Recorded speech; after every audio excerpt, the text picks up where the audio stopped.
तो चलिए स्टूडेंट्स, आज की क्लास शुरू करते हैं बेसिस रिप्रेजेंटेशन थ्योरम से। ये थ्योरम एएमआरएस की दृष्टि से बहुत ज़्यादा इम्पोर्टेंट रहेगी। अब इस थ्योरम की हम डेफिनेशन से ही स्टार्ट कर लेते हैं। एलिमेंट्री मैथमेटिक्स का टॉपिक है ये।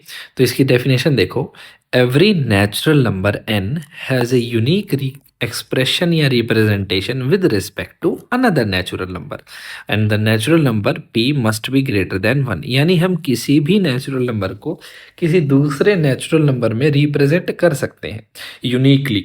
ठीक है, तो और उसका जो दूसरा नेचुरल नंबर है वो 1 से क्या होना चाहिए, बड़ा होना चाहिए। तो चलो अब देखते हैं कैसे। तो ध्यान दीजिएगा कि मान लो कोई भी नेचुरल नंबर n है, तो उसको कहेंगे किसी भी दूसरे नेचुरल नंबर की पावर्स में रिप्रेजेंट करेंगे। जैसे उसकी पावर 0 है, फिर 1 2 3 करके s-1 और s तक उसकी पावर जाएगी और उसके साथ में कुछ ना कुछ कांस्टेंट्स मल्टीप्लाई होंगे। ठीक है, जिसमें जो लास्ट का कांस्टेंट है ना, वो 0 नहीं होना चाहिए।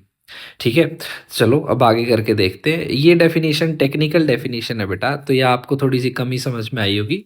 अब इसको देखते हैं। एक्चुअली में ना ये वही है, ज़्यादा कोई खास चीज़ नहीं है। ये बाइनरी सिस्टम में अगर आपको याद हो तो आप किसी भी नंबर को 1010 में ऐसे करके लिखते थे। तो ये वही चीज़ है, बेसिस रिप्रेजेंटेशन थ्योरम वही है, कोई अलग चीज़ नहीं है। तो देखो, इसके बारे में पहले हम डील करते हैं कुछ खास पॉइंट्स, फिर एग्जांपल्स को देखकर इस टॉपिक को पूरा ख़त्म करेंगे। ठीक है, तो चलिए पहले देखते हैं पहला कुछ special point. The numbers we write like 5 10 15 या 5 + 5 10 होता है। तो ये जितने भी जो नंबर हम लिखते हैं ना, जिनमें हम कैलकुलेशन करते हैं, ये हमेशा बेस 10 में होते हैं। ठीक है, और बेस 10 का दूसरा नाम क्या है? बेस 10 का दूसरा नाम है डेसिमल सिस्टम। ठीक है, दूसरा नाम क्या है इसका? Decimal system. ये सब आपको पता होगा। तो चलिए, और इन्हीं नंबर को जैसे 5 हो गया, 10 हो गया, 263 हो गया या 15 हो गया, तो इनको कैसे लिखा जा सकता है? ब्रैकेट लगा के नीचे 10 दिखा दो, ताकि हम इससे बता सके कि इसका बेस क्या है, 10 है। ठीक है, तो चलिए अब अगला स्पेशल पॉइंट पढ़ते हैं कि भाई for a particular base digits less than base are considered. यानी देखो, अगर कोई भी हम बेस चुन रहे हैं, मान लीजिए बेस चुन लिया हमने, 5 चुन लिया, तो जो भी डिजिट चूज होंगे वो 0 1 2 3 और 4 होंगी। जो इस बेस से कम है, सिर्फ वही डिजिट्स चूज होंगी। एग्जाम्पल के लिए जो रिटर्न एग्जाम्पल वो देखिए कि फॉर बेस 2, यानी जो हम बाइनरी सिस्टम कहते हैं, तो ओनली 2 ही डिजिट्स का हम यूज करते हैं, 0 और 1। तो ये भी पॉइंट होप सो आप सबको याद रहेगा। चलिए अब हम पूछते हैं थर्ड पॉइंट के अंदर। थर्ड पॉइंट के अंदर हम कुछ ज़्यादा नहीं देख रहे हैं, हम ये देख रहे हैं कि भाई डिफरेंट डिफरेंट बेसिस कौन से हैं जो नॉर्मल मैथमेटिक्स में यूज़ होते हैं। उनमें से कुछ स्पेशल हैं, तो उनके यूजेस देख रहे हैं या नाम देख रहे हैं। तो चलिए सबसे पहले हम देखते हैं बेस 2 को। स्टूडेंट्स ध्यान दीजिएगा, बेस 2 वाइडली कंप्यूटर्स में यूज़ होता है, डिजिटल सर्किट्स में यूज़ होता है। इसमें डिजिट्स 2 से कम, 0 और 1 यूज़ होंगी और इसका नाम होगा बाइनरी। इससे आप सभी भली भांति परिचित होंगे। नेक्स्ट है, देखो थर्ड को टर्नरी बोलेंगे, डिजिट 0 1 2। 4 को क्वाटरनरी बोलेंगे, डिजिट 0 1 2 3। ऐसे ही 5 को क्वीनरी बोलेंगे, 0 से 4 डिजिट्स। 6 को सीनरी बोलेंगे, 0 से 5 डिजिट्स। सिमिलरली हम बोलेंगे 7 को सेप्टिनरी और डिजिट्स 0 से 6 होंगी। 8 को बोलेंगे ऑक्टल और डिजिट्स 0 से 7 होंगी। 9 को बोलेंगे नॉनरी और डिजिट 0 से 8 होंगी। और 10 देखो डेसिमल सिस्टम, ये हमारा वही सिस्टम है जिसमें 0 से लेकर 9 तक 10 डिजिट्स होती हैं, और ये हम मैथमेटिक्स से कैलकुलेशन या डे टू डे लाइफ में यूज़ करते हैं। ठीक है, वाइडली एक्सेप्टेड है। नेक्स्ट आ जाइए, 11 12 13 14, इनमें वही है अन डो ट्राई और टेट्रा डेसिमल इसके आगे लगा दिया। ठीक है, बट खास ध्यान देने वाली बात है कि 0 से लेकर 9 तक तो सारी डिजिट्स कवर हो ही गई, 10 डिजिट्स। तो फिर 11वीं डिजिट कौन सी यूज़ करेंगे? तो 11 के लिए देखो ए यूज़ करेंगे हम। ठीक है, 11 के लिए क्या यूज़ करेंगे? ए यूज़ करेंगे। ऐसे ही 12 के लिए, 11 के लिए ए है तो 12 के लिए बी है, तो ऐसे ए बी सी डी का आप यूज़ करना स्टार्ट कर देंगे। ठीक है, तो वैसे ही आ जाइए 15 पेंटा के लिए, पेंटा डेसिमल के लिए 0 से 9 और ए से ई तक। ठीक है, और हेक्सा डेसिमल की बात करते हैं। हेक्सा डेसिमल देखिए 0 से 9 ए से एफ, ये आपको इम्पोर्टेंट है, लर्न करके रखना पड़ेगा। इसमें क्या है कि मेमोरी और मशीन के कोड्स जो हैं वो यूज़ होते हैं। ठीक है, फिर स्पेशली देखो एक 32 का बेस और एक 64 का बेस।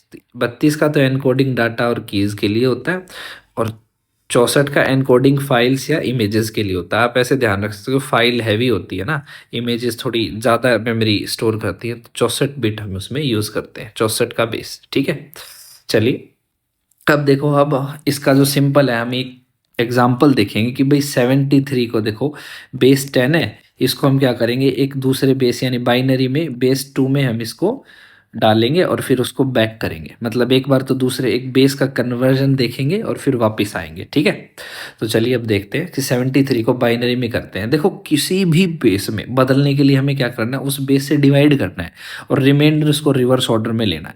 समझ में आया, रिमाइंडर को किस में लिखना है, रिवर्स ऑर्डर में लिखना है। ठीक है, तो चलिए वैसे ही 73 को करते हैं। तो बाइनरी का बेस क्या है, 2, तो 2 से डिवाइड करो। देखो 2 को 73 से डिवाइड किया, 36 पे पूरा गया, उसके बाद रिमाइंडर बचा 1, 36 दूनी 72। ठीक है, तो रिमाइंडर को मैं यहाँ लिस्ट करते रहा हूँ। 18 पूरा गया, 18 पे 0 रिमाइंडर, 18 पूरा गया, 0 रिमाइंडर। अब देखो 9 9 एक रिमाइंडर छोड़ के 4 दूनी 8 पे गया। ठीक है, वैसे ही 4 किसने पे गया, 0 रिमाइंडर 2 पे, और 2 किसने पे चला गया, 2 भाई 2 एक कम 2, और फिर यहाँ पर जब जोड़ोगे तो 2 के साथ एक रिमाइंडर 1 ही बच जाएगा। तो इस एक को या तो यहाँ से ऐसे लेकर चल पड़ो, या फिर इस एक का रिमाइंडर लिख के यहाँ से ले चलो, तो ए बराबर बात है। तो अभी अपने को क्या करना है, ऐसे लिखना है 1 0 0 1 0 0 1। देखो ये ऐसे लिखा जाएगा, यानी यहाँ से ये ऐसे जाएगा कि भाई 1, ये वाला 1 यहाँ है। ठीक है, तो 1 0 0 1 0 0 1, और फिर इसको यहाँ पे छोटा सा ब्रैकेट डाल के हमने लिख दिया 2, ताकि दिखाया जाए कि भाई बेस 2 है। ठीक है, तो हो गया कन्वर्जन। कन्वर्जन बहुत ईजी था। अब देखो इसको बैक करना, अरे बैक करना तो और भी आसान है। चलो देखते हैं बैक कैसे किया जाता है। देखो ये 73 का भाई बाइनरी फॉर्म है, बैक करने के लिए क्या करना है, 2 0 0 1। अच्छा एक यहाँ पर ना 1 रहता है बेटा। ठीक है, ओके, तो यही था। अब देखो इसको बैक करने के लिए क्या करना है, बैक करने के लिए ज़्यादा कुछ नहीं करना, हमें यहाँ से चलना है और 2 की पावर 0, जैसे 2 की पावर 0, 2 की पावर 1, 2 की पावर 2, 2 की पावर 3, और जहाँ तक ये जा रहा है उसको मल्टीप्लाई करके ख़त्म कर देना। यही तो हमने इसकी डेफिनेशन में पढ़ा था ना यही। चलो देखो ध्यान से, अभी देखना, 2 की पावर 0 1 के साथ, 2 की पावर 0 इसके साथ, 2 की पावर 0 यहाँ, 2 की पावर 1, 2 की पावर 2, 2 की पावर 3, 4 5 और 6 तक जाएंगे। देखो 2 की पावर 0 1 के साथ, 2 की पावर 1, 2 की पावर 2, 2 की पावर 3, 2 की पावर 4, 2 की पावर 5 और 2 की पावर 6। अब इनको हम सिंपली सॉल्व कर लेंगे। भाई 2 की पावर 0 1 होता है, 1 इंटू 1 1 हो गया, ये 0 0, तो ये खत्म हो गए। ठीक है, 2 की पावर 3 8 होता है, उसके बाद ये 0 0, तो ये दोनों खत्म हो गए। उसके बाद 2 की पावर 6 64 होता है। तो आंसर में आएगा 64 और 8 72, और 72 और 1 73, यानी 64 और 8 72, और 72 और 1 73। तो देखो कन्वर्जन कितना ईजी है। तो चलिए अब इसी के ऊपर 2 एग्जाम्पल और देखते हैं, ताकि आपको थोड़ा सा क्रिस्टल क्लियर हो सके टॉपिक। ठीक है, तो देखो हमें क्या करना है भाई, 23 को बाइनरी में कन्वर्ट करना है फिर से। तो हमें पता है वी टेक रिमाइंडर्स ओनली। तो देखिए ध्यान से, 2 को 23 से डिवाइड किया, 11 2 11 ज़ा 22, रिमाइंडर बच गया 1। फिर 2 5 ज़ा 11, रिमाइंडर बन गया 1। फिर 2 2 ज़ा 4, रिमाइंडर बच गया 1। एंड 2 2 ज़ा 1। तो देखो मैंने क्या कहा था कि यहाँ से स्टार्ट करता हूँ, तो 1 0 1 1 और 1, ये हमने इसको ऐसे लिखना है। तो 1 0 1 1 1। ठीक है, बैक कन्वर्जन बेटा आप खुद ही कर लीजिएगा, ये आपका होमवर्क रहेगा। ठीक है, अब आगे चलते हैं हम कि भाई एक थोड़ा सा आपको बड़ा एग्जाम्पल भी करा दिया जाए कि भाई 2623 को हेक्साडेसिमल में कैसे लिखना है।